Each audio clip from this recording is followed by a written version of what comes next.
This is Debbie Georgiani. Thank you for listening to the Station of the Cross, proclaiming the fullness of truth with clarity and charity. Heard around the world on your Android and Apple mobile devices.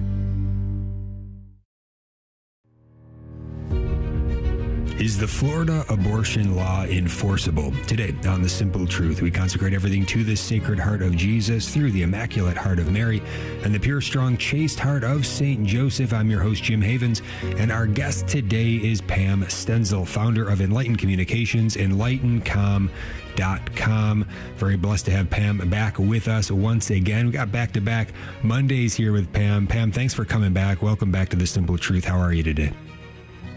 I am great. It's good to be back with you and talk a little bit about Florida today. Yes, absolutely. So we didn't get a chance to dig into it last Monday, and thanks be to God we have a chance today. So first, can you share with us why should this topic on the enforcement of Florida's abortion law be of interest to everyone, regardless of what state they live in?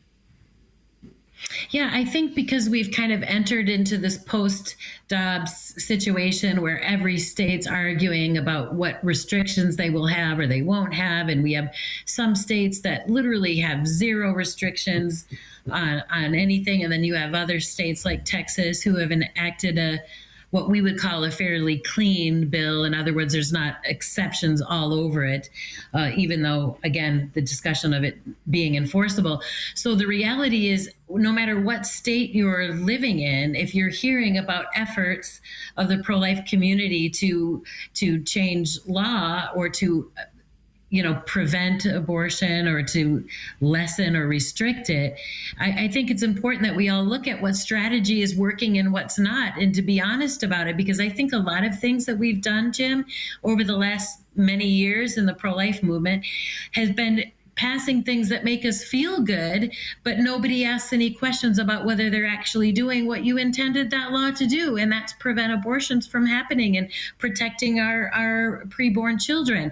So I think every state should be looking very hard at laws that are being passed, laws that are being promoted, bills that are being brought to session. Session just started in this last week. I've been really busy in 13 different states right now. So I think all of us need to take a look at what other states are doing and the effects of the laws that they're passing. Mm-hmm. Yeah, and as we talked about it quite extensively last time, and we talk about it every Friday in the Friday with Father show. Look, we want to end all of this. This is crazy that we're even in this moment, that we have to talk about this over the past decades, over 50 years now of this legalized child murder in our nation. And again, by the way, loss of human life, we're talking about a 9/11 every day that is pretty much going ignored, certainly not being responded to with the magnitude that it deserves. And so we would call for the strategy of recognizing the personhood of every human being, including the child in the womb from conception, fertilization. And you can't just be murdering human beings, persons, and persons have a constitutional right to equal protection under the laws, under the 14th Amendment. So we call for that to be federally applied. And certainly the battle goes on at the state level, regardless, as we try to continue to push for the end of this nationally and still on the state level. We are still looking for ultimately to end it at the state level. If we don't get to the end at the federal level right away, it's still looking to end it state by state. So looking to go personhood based on your state constitution and outlaw the thing completely. And certainly Florida can do that with personhood in the Florida Constitution. So we talked about that a lot last time, but now getting into more of the details of the state fight, if you working our way, I guess, towards that. If we don't have that done immediately, well, let's look at what's going on currently and still trying to push forward as hard as we possibly can here. And so we get to this state law in Florida, and yeah, I think it's representative to any sort of deep red state that has fairly strong pro-life laws in some way that need to be enforced. That's where we are in Florida, although I think the law in Florida ought to be way stronger based on Governor DeSantis and the political capital he has, as well as the super majority that he has. They could go all the way and end this thing. Certainly, they don't need to have all these exceptions they have, and their limit right now that they have in law is this 6-week limit. Now, what we're talking about today on this show is that even enforceable, and what's going on the ground currently? So Pam, let us know. You are there on the ground in Florida. I'm on the ground in Florida too. I've been talking to some folks that are outside the killing centers. I haven't been out there in a while actually myself, so I'm kind of relying on the reporting of others on this. But what are you seeing? What are you noticing on the ground in Florida? Yeah, well, the first thing, because I've been able to be client services director for 5 clinics in Florida. So we're in Naples, Fort Myers, Sarasota, and our Sarasota clinic is literally in the parking lot of Planned Parenthood there. So we have a pretty good heartbeat on what's going on with them. And then we opened up in Gainesville. So we've been really paying close attention to what the women who are coming into our pregnancy center, either prior to going to an abortion clinic or Planned Parenthood or coming directly after, paying really attention to what kind of messaging has been given. And I think it was a unique year last year because the law, the Supreme Court could have allowed that law, the heartbeat law, to go into effect as early as September of 2023, and they chose to sit on it all the way until February of 2024, when they made their ruling about the 15-week ban and said the 15-week ban would be fine. Well, by the time they ruled that it was acceptable to put any restrictions at all on abortion access, the other side, as you know, the Amendment 4 and the push had already been going from the pro-abortion world to pass Amendment 4, which would negate every pro-life law ever made in the state of Florida, including parental notification and 24-hour waiting period and all of it. So the timing of it was really crucial because it put the abortion industry in a really bad spot. They had to publicly state that there was almost no access to abortion in the state of Florida because of the law that was going to be taking effect May 1st, right? In order to get support for Amendment 4. But at the same time, they wanted still to be able to do the abortions they were doing. And so it was a catch-22 for them. And you could tell in their messaging that they were struggling because they wanted to say women now have lost all access to abortion in Florida, when you and I both know, Jim, that wasn't the case. But they had to communicate that to get people on board for the amendment vote. And after November happened, when that amendment was defeated, it was very interesting to listen to the re-messaging about abortion is still available. You can still get an abortion. Don't believe that it's not available. And we started to see that uptick again in women getting abortions. And so the unenforceability of it, when you have a ban that's based on weeks, it's always going to depend on how they're dating the pregnancy. And in Florida, they should be dating it with an ultrasound. It should not be dated by a stated LMP. Anyone can tell you that a woman just giving you her last menstrual period date has nothing to do with the gestational age of the baby. And the only way to really figure out how the gestational age of that infant or the baby is to do an ultrasound. Well, ultrasounds then relate to the sonographer. So if the ultrasound is being done in the abortion clinic, how do we know whether they're dating doing the proper sonography? It's the same with the detectable heartbeat situation. And some of you will remember back in Atlanta when the crazy woman that was running for governor, Stacey Abrams, made a comment that we were faking the sonogram, we were faking the heartbeat, that it didn't really exist, and there's no heartbeat of a fetus up until, she said something crazy like 16 weeks or some ridiculous thing. And so they tried to claim that we were all faking this heartbeat, which is absurd. So the reality is, and my sonographers will tell you, You can roll your, the machine over the probe and just miss everything you want to miss. And then just say, didn't see it. It's not there. Didn't hear it. Couldn't get a heartbeat. Couldn't find the baby. Couldn't measure the sac. And we know that even before the law, we had women especially women who had undergone abortion pill reversal, who had gone to Planned Parenthood. They had taken the first pill and then regretted it and called the hotline, and we were able to get progesterone on board and possibly save the life of their baby. Well, they were told at the abortion clinic that they were 6.4 weeks along. And then literally 24 hours later, we performed the same ultrasound on the same woman, and she's 8.9 weeks along. And so clearly they were not doing their due diligence with the ultrasound. So that's a huge issue when the abortion provider is the one who is dating the pregnancy, whether it's through LMP, or which is terrible, or even a bad ultrasound. Mm-hmm. Yeah. So let me make sure I understand this correctly. So currently under Florida law, abortion is prohibited after 6 weeks gestation. There are exceptions, these ridiculous exceptions in Florida law that we can get into. But the point here is that they're calculating this gestational age from the first day of a woman's LMP, last menstrual period. So I know we got the music here with the hard break, so I'll ask her when we come back. But what I want to ask here is, number one, am I hearing this correctly?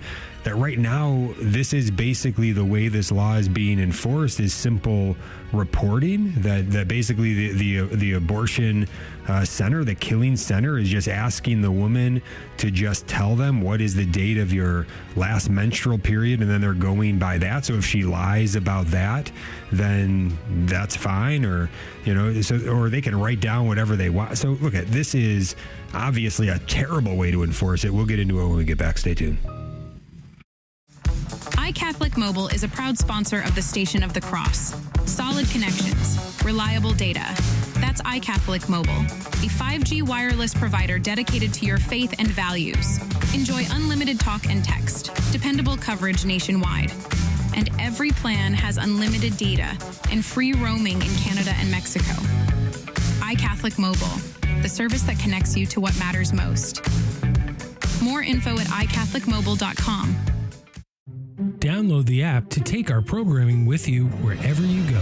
Hear what listeners are saying about the regularly updated iCatholic Radio app. The programs on iCatholic Radio are uplifting, educational, and have served to deepen my faith as a Catholic. Thank you for this amazing station. Download the free iCatholic Radio app in your Android or Apple store today. If you already have the app, please consider giving us a 5-star review or telling a friend about it. Please join us in a prayer to our guardian angel. In the name of the Father, and of the Son, and of the Holy Spirit, amen. O holy guardian angel, take care of our soul and body. Enlighten our mind that we may know the Lord better and love him with all our heart. Help us in our prayers so that we may not give in to distractions. Assist us with your advice so that we may see the good and carry it out with generosity. Defend us from the insidious snares of the enemy and sustain us in temptations that we may always be victorious. Remedy our coldness in our worship of the Lord. Cease not to protect us until you have brought us into paradise, where we will praise our good God together for all eternity. Amen.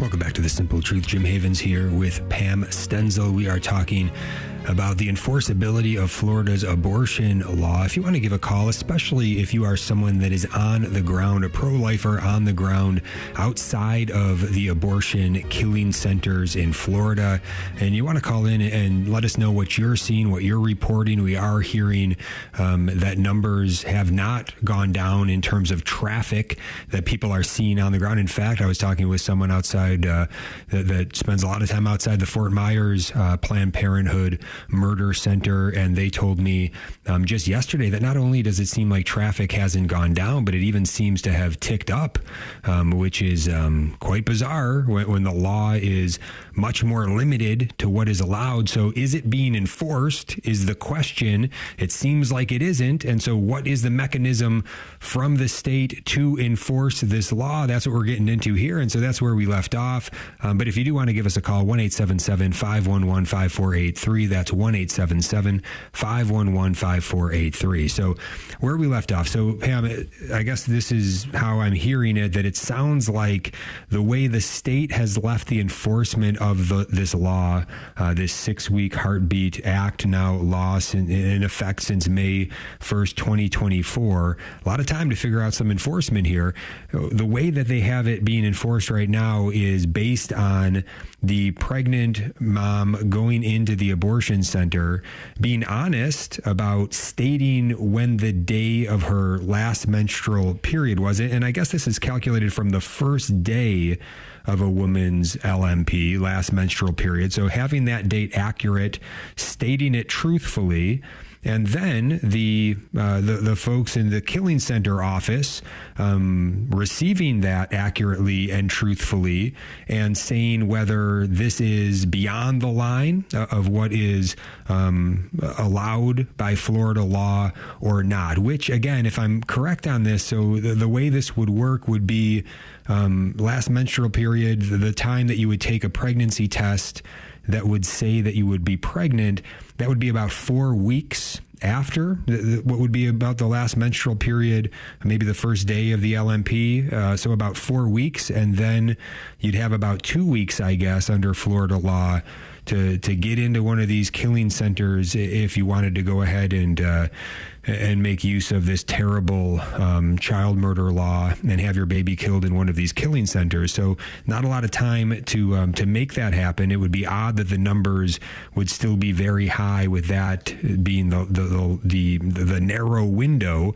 But am I correct in understanding that this is how the state has lined it up to be enforced? It's based upon what the pregnant mom is saying. It's based upon what the actual folks inside the killing center, that we're hoping that they're going to be honest and truthful about all of this, and that's what we're relying on. Is that correct? Well, I think, Jim, probably bigger than that. In Florida, there's some laws that are still in effect, and they were in effect before the 6-week ban, and they are still in effect. One is that abortion must be procured in front of a doctor. You must see a doctor, okay? You can't get them by mail. You can't do telehealth. You have to be in the presence of a doctor. You have to have an ultrasound. Okay, I do not believe that they have ever dated by a stated LMP. They must have an ultrasound. And the ultrasound is the only thing that can give you accurate gestational age. An LMP means nothing. And it's not even about, Jim, it's not even about them writing something wrong. These women have no idea what their LMP is. If you ask any of us, ask your favorite 20-year-old what their LMP is, and they'll be like, I don't know, it was January. They have zero idea. Many of these women, because of some of the contraception, hormonal contraception they're taking, are not even having regular menstruation. So there's zero way to, LMP is ridiculous. So we have in Florida that you have to procure an abortion from a physician. There needs to be a doctor on site. You have to have an ultrasound, and there still is a 24-hour waiting period, which means in Florida, you can't get the abortion the day you have your ultrasound. It has to be scheduled at least 24 hours after. So these women still should be showing up at the abortion clinic at least twice before actually getting either the pill, abortion pills, or a surgical abortion. And so my feeling is that what's happening at the abortion clinic itself is that they are purposefully misdating by not performing a good ultrasound. And that's why we still say to these girls, get an ultrasound from someone who's not making money off of your decision, which would be the pregnancy center next door. Go there and have your ultrasound. So then wouldn't it be an easy way to enforce this by saying, look, if they already have to, it's mandated by law, they have to have an ultrasound at this Planned Parenthood. I guess, first of all, the question, let me just finish my thought there. I guess, so wouldn't it be easy to enforce it by just saying that there'd have to be some third party, governmental party? I suppose it could be some sort of a private contractor even that would, I guess the government could trust, but somebody else who's checking that ultrasound and making sure that it is what they say it is.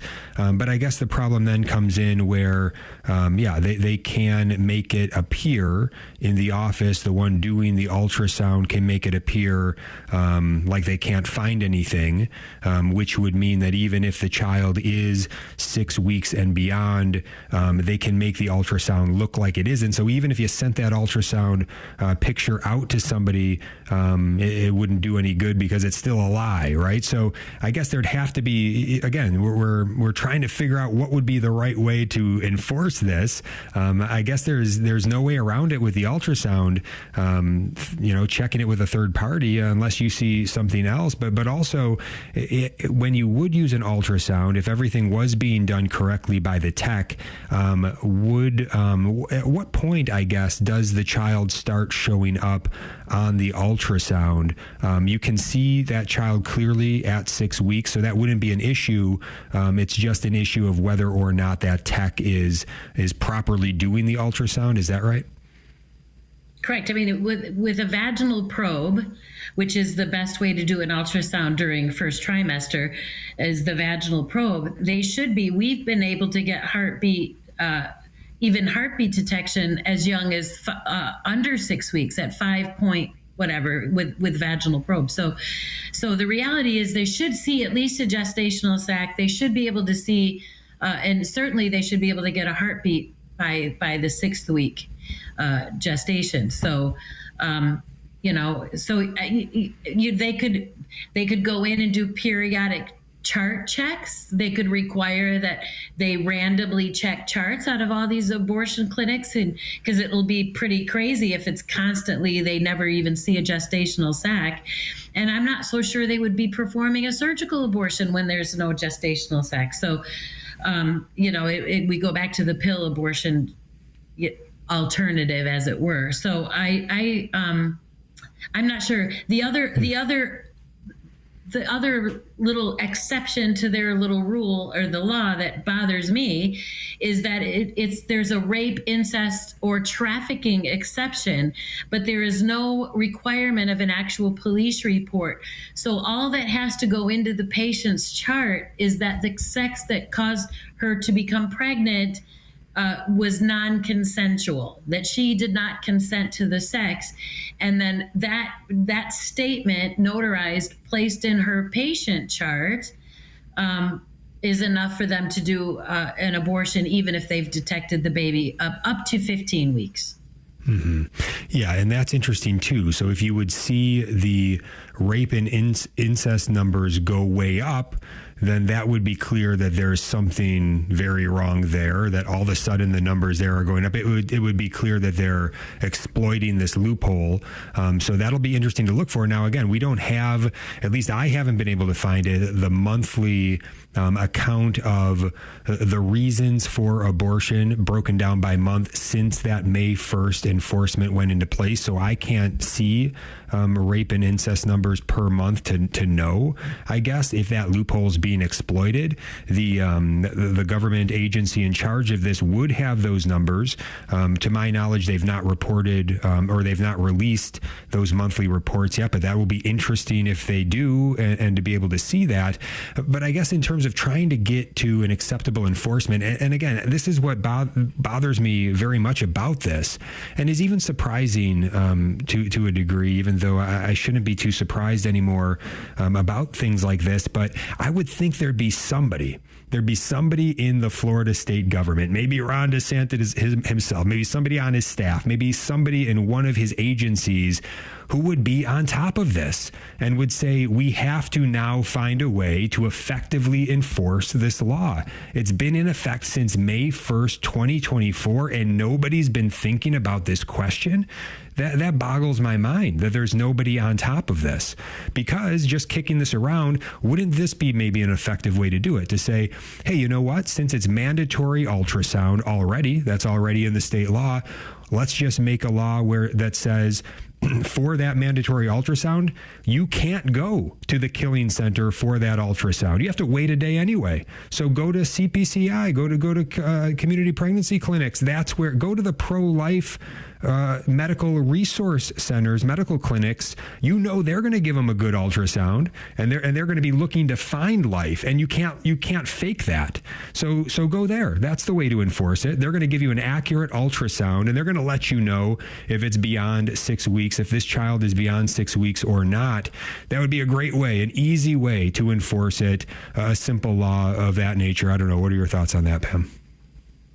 Yeah, I think as long as our pregnancy centers don't feel that they're aiding and abetting the abortion clinic by doing that, I mean, that's the hardest thing. You know, we want them first so that we can give them that accurate ultrasound and let them hear the heartbeat of their baby and let them see their baby on that screen. It's because the abortion clinic, they're not going to show them. They're not, the mother will not even see what the tech is seeing.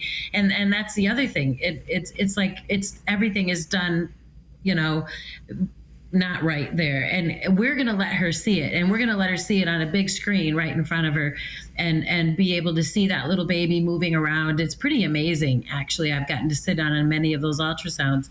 So I think the other thing, and I'm glad that you asked if there's anyone out there who's on the sidewalk, wherever, if you're, we need to hear from you. I've instructed all of my nurses, you have to be detectives. You have to ask questions. We aren't going to find out if the women themselves who've been through it aren't telling us what's going on inside of that clinic. We can send in plants. That's a little hard to do if you're not actually pregnant.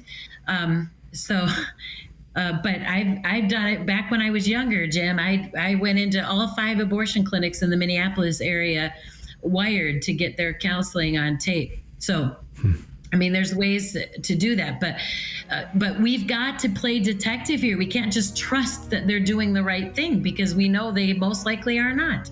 Mm-hmm. Yeah, give us a call if you're on the ground in Florida especially, but anybody else who wants to call in a question or comment on this, 1-877-511-5483. That's 1-877-511-5483. Hey, look, it's an extra benefit of such a law to say, hey, you have to go to a pro-life pregnancy medical center because we know we can trust them to do the ultrasound accurately. And oh, by the way, while you're there, they can give all the information that is being withheld from you from these killing centers, all the help that is available in the community to help these moms, to help these families that they're not being told about. And how can anybody really argue with that? That's something that could be put into that same law. These women have the right to have all the information. We'll be right back. Stay tuned. The Station of the Cross Catholic Media Network is dedicated to answering the critical need of access to quality, consistent, professional, and proven Catholic programming. We cannot rely on other media outlets to properly represent our church. Catholic radio reaches Catholics, non-Catholic Christians, and non-believers alike. As a nonprofit lay organization financially independent of your diocese, our apostolate is listener-supported. Did you know that an unwanted car or truck can make a great gift? When the time comes to purchase a new one, consider donating your old car or truck to the Station of the Cross. We have a quick and simple way for you to get rid of your unwanted vehicle while supporting the solid Catholic programming you love listening to on your radio, online, and through your mobile devices. Whether they run or not, we accept cars, trucks, RVs, boats, and motorcycles. It's a great opportunity for you to give more than you might normally be able to. At the same time, you'll be clearing out space in your garage or driveway, ridding yourself of an unwanted vehicle. Just visit us online at thestationofthecross.com or call 1-866-628-CARS, 1-866-628-2277. May God bless you for your generosity in support of Catholic Radio. Catholic radio has just been a lifesaver for me. I still listen to it every day. I start my day with it. I listen to it all day long as much as I can. I am very grateful for it. It's just an amazing thing to have as I am new to Catholicism. Obviously, it's not only helping me, but it's helping so many other people on their walk. Thank you. God bless you for iCatholic Radio. It has changed my life. Donate today at thestationofthecross.com. Welcome back to The Simple Truth. Jim Havens here with Pam Stenzel. We are talking about Florida's abortion law.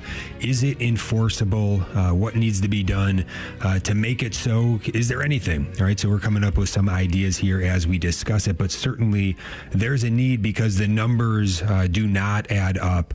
If you have any comment or question on this, especially if you're a pro-lifer on the ground outside of the killing centers in Florida, give us a call. Let us know what you're seeing out there. 1-877-511-5483. That's 1-877-511-5483.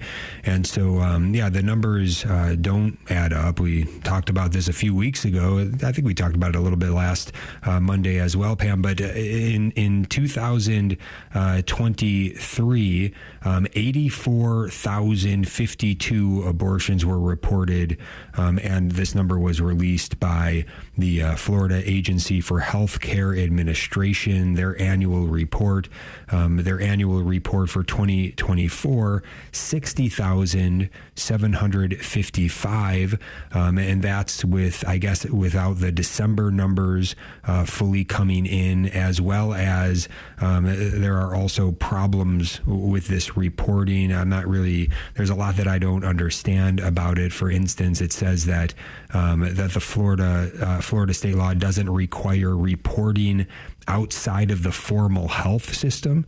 So I guess that means any killing centers outside of the formal health system in Florida are not required to report by law. And I'm not sure exactly what that distinction is and what killing centers are outside of the formal Florida health system and how many children they're murdering every year.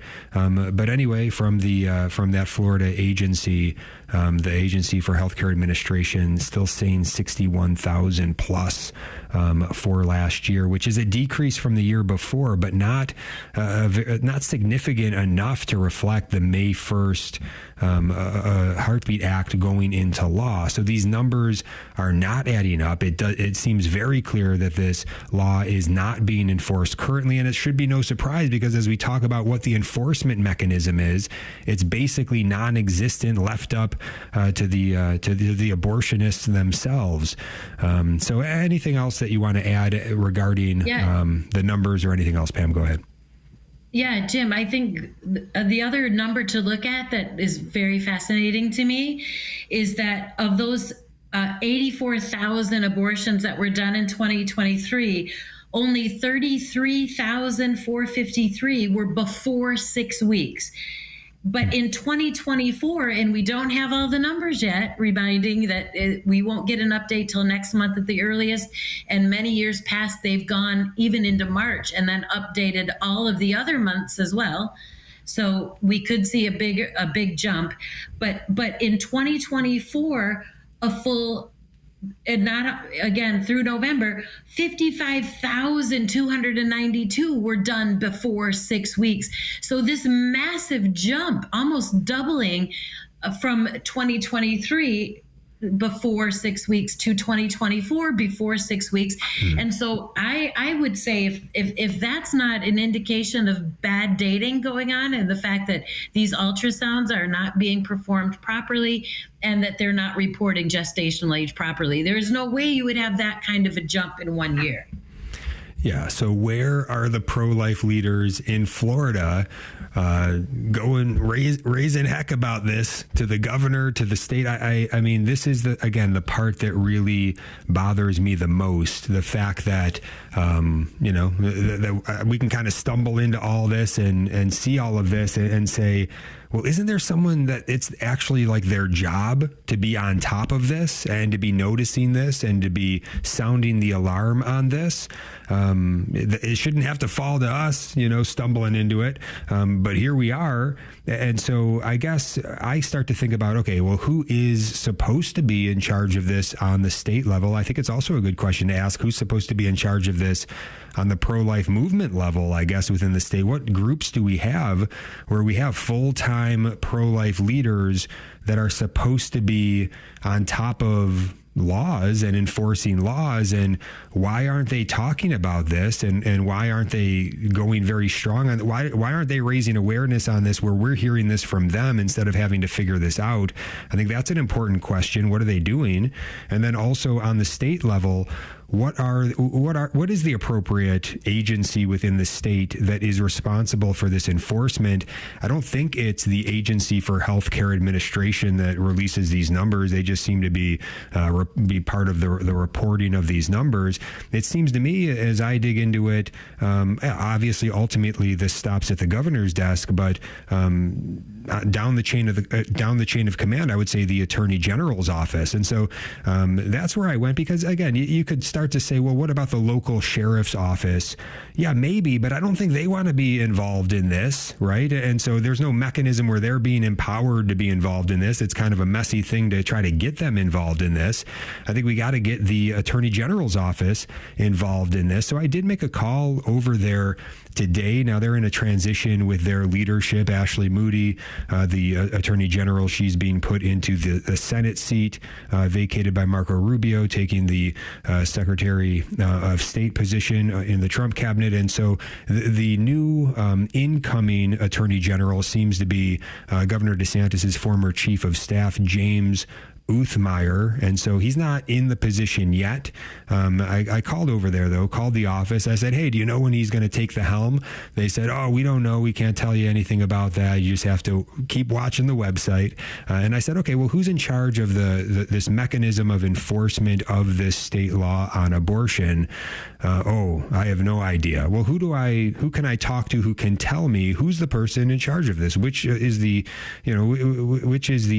person you can give me who would be appropriate to answer questions about this?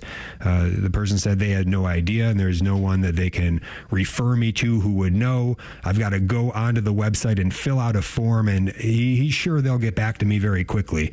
Well, I filled out the form. We'll see how quickly they get back to me. But I think this has to bubble up through the Attorney General to Governor DeSantis. Governor DeSantis should be answering these questions. There should be reporters asking him these questions, and he should have to answer. I would think, being alerted to this question, I would hope that he'd want to solve this problem. But I guess I really have no idea. It doesn't seem to be a priority for anybody in his administration at this point. Pam, your thoughts? Yeah, well, I think enforcement at the government level of these abortion clinics is going to have to come in the form of pulling licenses, pulling doctors' licenses, shutting the clinics down, closing them up, as they did with the clinic out near Pensacola about a year ago. And, that's, or heavy fines. I think that's the only thing that we've seen work, is fining them and pulling doctors' licenses, medical licenses, and shutting these clinics down. I mean, that I don't know how, but they've got to decide to do it. They've got to decide to provide the oversight in order to provide proof that they are breaking laws. And I would say from the beginning of your statement, Jim, and I think people would understand this, is that the pro-life community, and I saw it happen here in Florida. I don't know, we call them the mainstream pro-life community or whatever label you want to give them. They just want, it goes back to, they just want to feel good. They want to rah-rah and cheer. Look we passed this law. Yay for us. Florida's a pro-life state. Look at what we did. They have zero care about whether the law they passed is actually enforceable and being enforced on the ground. Did it actually change anything? They don't want to get into the weeds there. They just want to talk about laws that they passed. And it's the same when it was parental notification or the 24-hour waiting period. It's just like, well, we passed this law, but what's being done to make sure that that law is being followed? Right. Yeah, and that's deeply disturbing that that's the case. I mean, again, it comes back to this question. Any thoughts, I guess, on why that is the case or what can be done about it is maybe the more important question on the pro-life level. On the government level, it's okay, we've got to start digging into the folks in charge here, making them aware and holding their feet to the fire. So we got to start figuring that out. In terms of the pro-life leadership, though, what can be done? Is there anything that can be done to make things like this a higher priority on their radar? Is there anything that can be done to shift them away from the pep rally and towards the work that has to be done here, especially if they're taking money in an organization where this is part of their job description and they're not doing it? And again, I have nobody in particular in mind here in Florida. I'm not really sure what the pro-life landscape is in terms of leadership. I think of maybe Right to Life groups. They normally are pretty well funded and pretty big. I'm sure we've got a Florida Right to Life group. What are they doing? Why are they not on top of this? But yeah, I'd have to learn more about who's actually in these positions. Not in Florida, nonprofit, pro-life nonprofits who are well funded and not doing anything here. I think it would be good to be aware of that. But Pam, any thoughts on what can be done to maybe motivate them or change their hearts and minds, or maybe, I don't know, any thoughts at all of what we can do to, I guess, bolster the pro-life leadership in this area?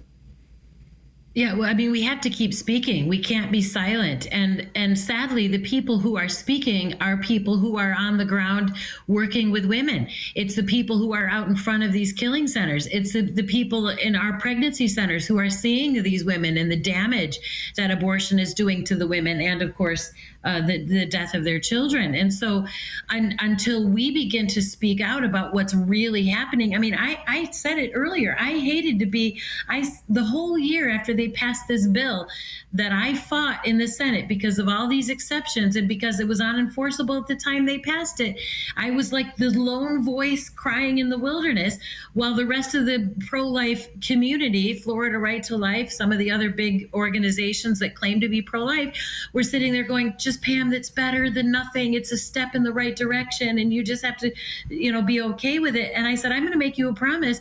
We're going to see the same number of abortions, or clearly very close, after this passes than we did before. It's going to change nothing on the ground.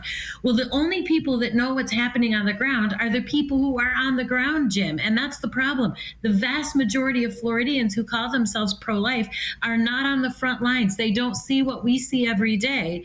And unless we continue to be the voice for the voiceless, and that's what we're doing, we're giving a voice to all those preborn children that are being murdered down the street, while all of our people in our pews and at Mass and in our churches are sitting there going, I don't want to know. Don't give me the details. I felt good about myself because I voted pro-life. So stop making me look at the reality of what's going on down the street in my neighborhood. Yeah, and that is true. I mean, a good example of it is when Governor DeSantis signed the 15-week abortion limit into law. He had a massive pep rally. He called in 40 days for life, and they stocked it with all kinds of people, a lot of young, a lot of women. They made it look real good, a lot of cheering and all of that. And I know some of the folks that were there, and I don't blame anybody, but I do think, what a show. What a show when he's got a super majority that they could pass a much stricter law. And then what does he do in contrast to that when he signs the 6-week limit? No pep rally, no big show of it. It's in the cover of darkness in the middle of the night. Basically, he passes that thing and that becomes law. So I think that's a pretty clear evidence that there's definitely truth to what you're saying. There's something very wrong here. And nobody wants to criticize pro-lifers who you certainly want to hope are very well intended. I assume they are.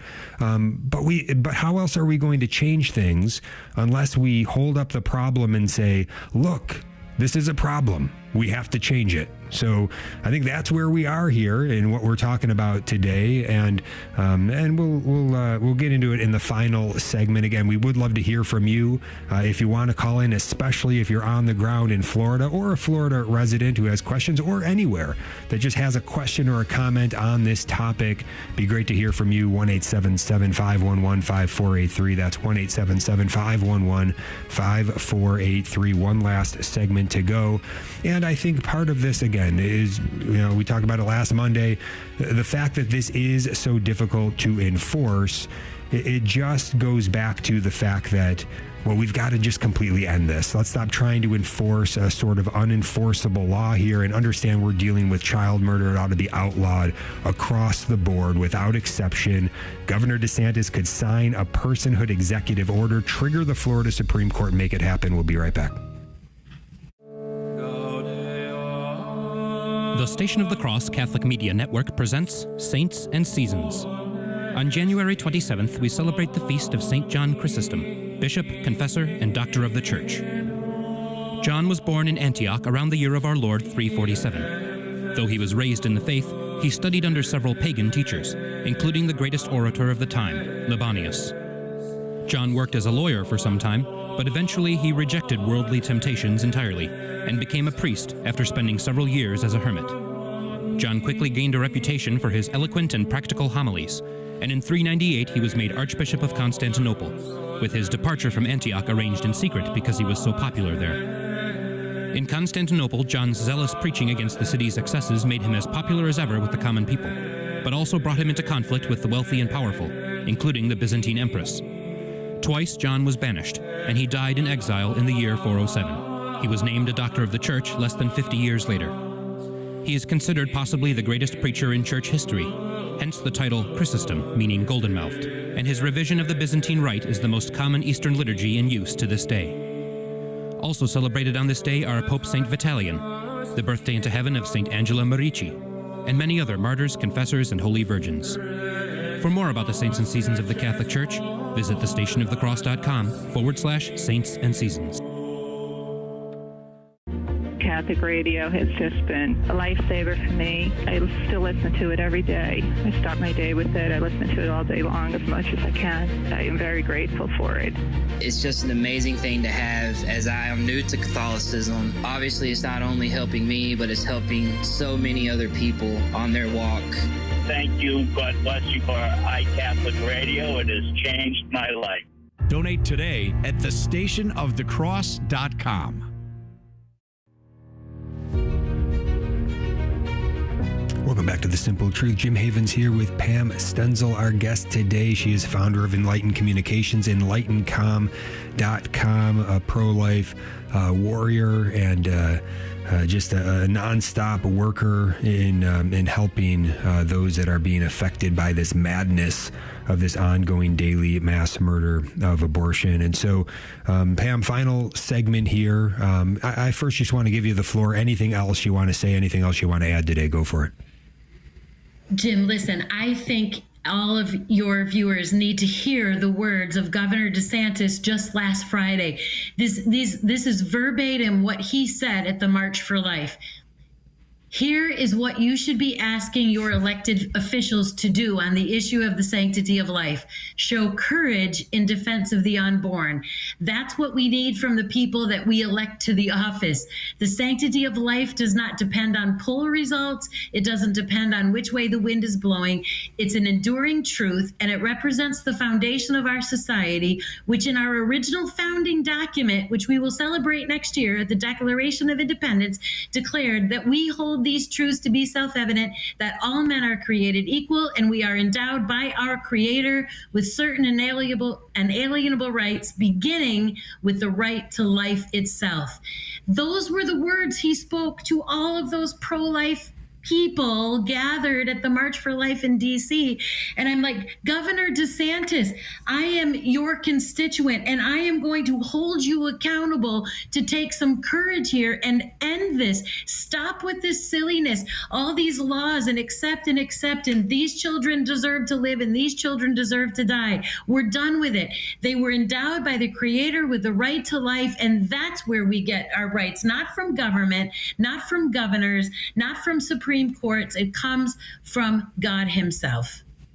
Yes, yeah, very well said. I agree completely. And yeah, maybe it is a time where, look, when's the last time you wrote an elected official a letter, a handwritten letter or a typed letter with your signature, and called them on in some way? Maybe never. Maybe it's been a long time. Maybe you do it frequently. I don't know. But I think it's important for us to do that now for Governor DeSantis's sake, and to bring these things to his attention, and the contradiction of what he's saying versus how he is acting. Call him on to sign an executive order on personhood. Call him on to at least enforce the law that is already on the books, the law that he signed. At least have a mechanism, a true effective mechanism for enforcement, which in just half an hour of kicking this around here, coming up with the idea, I think is a decent one. It could be built upon maybe, but to say, let's have maybe at the very least have a third party, have maybe a Florida health system hospital or healthcare provider who does ultrasounds. Make them be the one that does the ultrasound. Take it out of the hands of the abortionist. Take the ultrasound out of the hands of the abortionist in terms of determining the age of the child. And I think the best would be put it into the hands of the pro-life ultrasound techs at the pro-life medical centers, and allow them to do it, and to give them the full information, not just seeing the ultrasound, but also understanding the resources that are available to help them to have their heart turned in love towards their child in the true difficulties that they face. All the help and resources that are available in the community, a pro-life medical center can help them get connected in all of those ways and give them all that information. So anyway, maybe it's time, put it in your own words, but write Governor DeSantis a letter on that, especially if you're a Florida resident. I think it's really our responsibility. We do have a caller on the line. Let's bring the caller in. Not sure, actually. Oh, it looks like it is Bob in Fort Myers, Florida. Bob, thanks for calling in. What would you like to share with us today?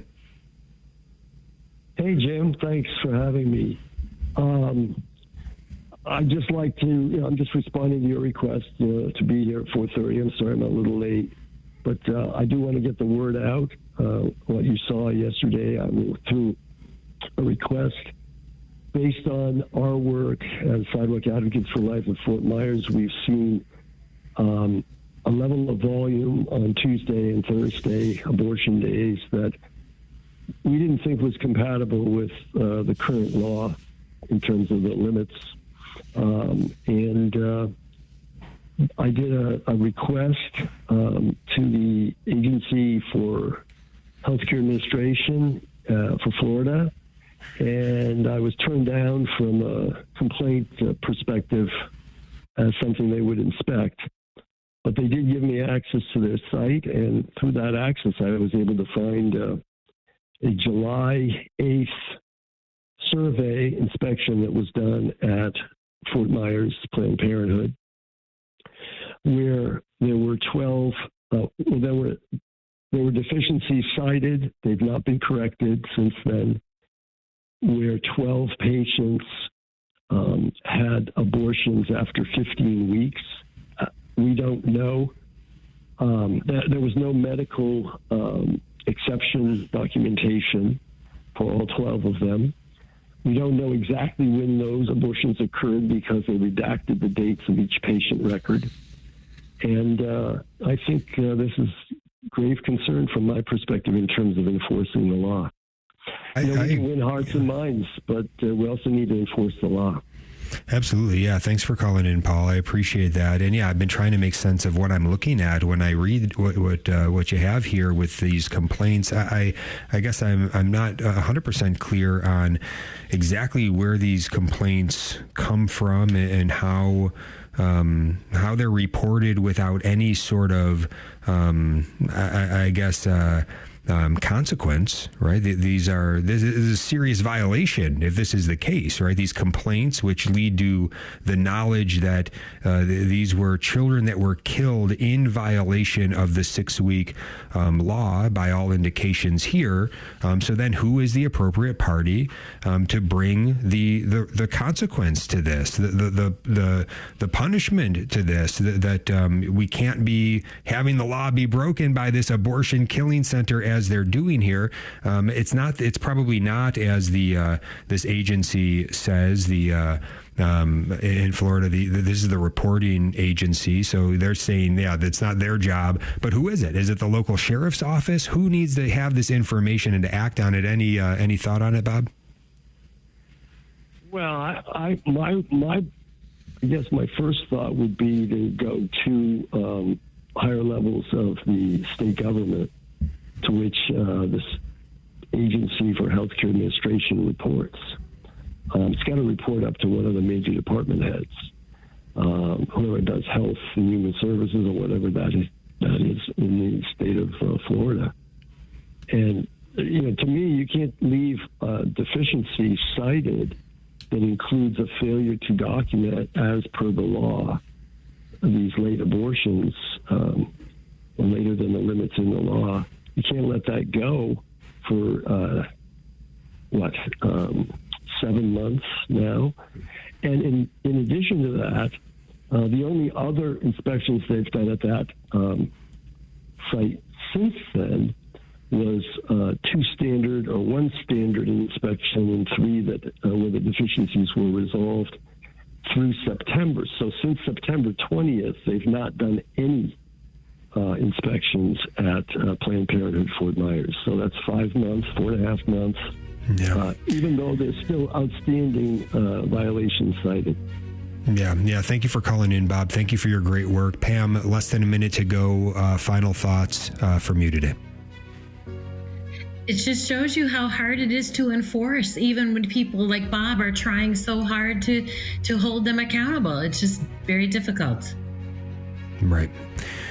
Yeah, which goes back to the fact that what are we doing here, right? Trying to get a law enforced on murdering babies up to a certain point that aren't, that don't fall into various exceptions. All this is nonsense, right? Let's stop killing children. Let's stop murdering innocent babies. What are we doing?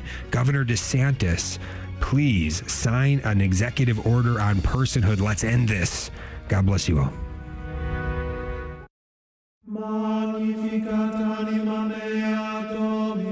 If the cares and anxieties of life are weighing you down, come to the St. Thomas More House